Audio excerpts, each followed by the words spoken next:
প্রতিপক্ষ যখন ইংল্যান্ড, স্মিথের ব্যাটটা তখন অনর্গল কথা বলে। ভারতকে পেলে ট্রাভিস হেড যেন তেলে বেগুনে জ্বলে ওঠে। এদিকে পাকিস্তানের কাছে বিরাট কোহলি একটা অভেদ্য দেয়ালের মতো। যত অফ ফর্মে থাকুক না কেন, নির্দিষ্ট এসব প্রতিপক্ষের বিরুদ্ধে সবসময় এই ব্যাটাররা জ্বলে ওঠে। বলা যায় এরা হলো তাদের প্রিয় প্রতিপক্ষ। কিছু ক্রিকেটারের প্রিয় প্রতিপক্ষ সম্পর্কে বিস্তারিত জেনে নেওয়া যাক। স্টিভেন স্মিথের প্রিয় প্রতিপক্ষ ইংল্যান্ড, এটা কার না জানা। টেস্ট ক্রিকেটে স্মিথের 37টি সেঞ্চুরির 13টা এসেছে ইংল্যান্ডের বিপক্ষে। ইংল্যান্ডের বিপক্ষে তার টেস্ট ব্যাটিং গড়টা প্রায় 60 ছুঁই। অ্যাশেজ ইতিহাসে দ্বিতীয় সর্বোচ্চ রান সংগ্রাহক তিনি। আছে একাধিক ডাবল সেঞ্চুরি। স্মিথ যেমন ইংল্যান্ডকে ভোগান, হেড তেমন ভারতকে ভোগান। প্রতিপক্ষ ভারত হলে হেডের সেরাটা বেরিয়ে আসে। ভারতের বিপক্ষে হেড ওয়ানডে বিশ্বকাপের ফাইনালে সেঞ্চুরি করেছেন, ওয়ার্ল্ড টেস্ট চ্যাম্পিয়নশিপের ফাইনালে সেঞ্চুরি করেছেন এবং বর্ডার গাভাস্কার ট্রফিতেও সেঞ্চুরি করেছেন। টি-20 বিশ্বকাপেও ভারতের বিপক্ষে 43 বলে 76 রানের ছড়ো ইনিংস আছে তার। এদিকে প্রতিপক্ষ যখন পাকিস্তান, কোহলির ব্যাটটা তখন তলোয়ার রূপে হাজির হয়। পাকিস্তানের বোলারদের তিনি কচুকাটা করে ছাড়েন। পাকিস্তানের বিপক্ষে যে কোনো পরিস্থিতিতে, যে কোনো কন্ডিশনে কোহলির উপর আস্থা রাখা যায়।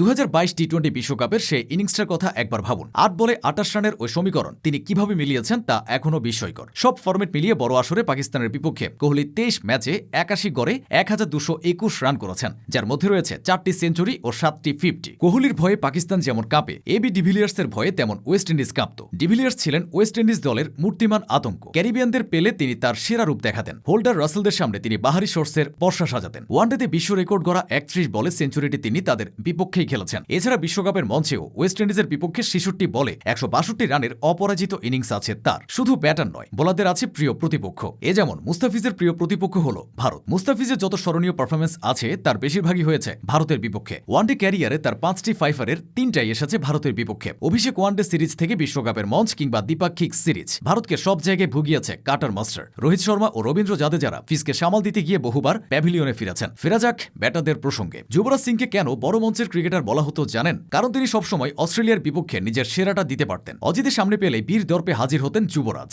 বড় আসরগুলোতে মাইটি অজিতের বোলিং লাইনআপকে তিনি গুড়িয়ে দিতেন। 2007 টি-20 বিশ্বকাপে সেমিফাইনালের সেই মহাকাব্যিক ইনিংসের কথা আজও অনেকে ভোলেনি। সেদিন অস্ট্রেলিয়ার বিপক্ষে যুবরাজ 30 বলে 70 রানের তাণ্ডব লীলায় ভারতকে ফাইনালে তুলেছিলেন। পরবর্তীতে ভারত জিতেছিল নিজেদের প্রথম টি-20 বিশ্বকাপ। এরপর 2011 ওয়ানডে বিশ্বকাপেও অস্ট্রেলিয়া জমদূত হয়ে ধরা দিয়েছিলেন তিনি। সেবার কোয়ার্টার ফাইনালে পন্টিংদের বিপক্ষে তিনি বল হাতে 2 উইকেট ও ব্যাট হাতে 57 রান করে ভারতকে সেমিতে তুলেছিলেন। পরবর্তীতে ভারত জিতেছিল ওয়ানডে বিশ্বকাপ। 2014 টি-20 বিশ্বকাপেও অস্ট্রেলিয়ার বিপক্ষে 60 রানের চকচকে এক ইনিংস খেলেছিলেন যুবরাজ। এদিকে কিংবদন্তি কুমার সাঙ্গাকারা ছিল বাংলাদেশের মাথা ব্যথার কারণ। বাংলাদেশের সামনে তিনি ছিলেন একরকম দুর্ভেদ্য। ওয়ানডে হোক বা টেস্ট, সব ফরম্যাটে বাংলাদেশের সামনে সুইংগামের মতো লেগে থাকতেন সাঙ্গা। ওয়ানডেতে বাংলাদেশের বিপক্ষে তার 5টি সেঞ্চুরি আছে, টেস্টে আছে মোট 7টা। বাংলাদেশের বিপক্ষে টেস্টে 15টি ম্যাচে তিনি প্রায় 2000 রান করেছেন, যেখানে তার গড়টা প্রায় 100 ছুঁই। তার ক্যারিয়ারের সর্বোচ্চ 319 রানের ইনিংসও বাংলাদেশের বিপক্ষে এসেছিল। সাঙ্গাকারার সেই দুঃসহ স্মৃতি বাংলাদেশের হয়ে কিছুটা হলেও ফেরত দিতে পেরেছেন মুশফিকুর রহিম। লঙ্কানদের সামনে মুশফিক বেশিরভাগ সময়ই উজ্জ্বল থাকেন। এই দলের বিপক্ষে টেস্টে তিনি ডাবল সেঞ্চুরি করেছেন।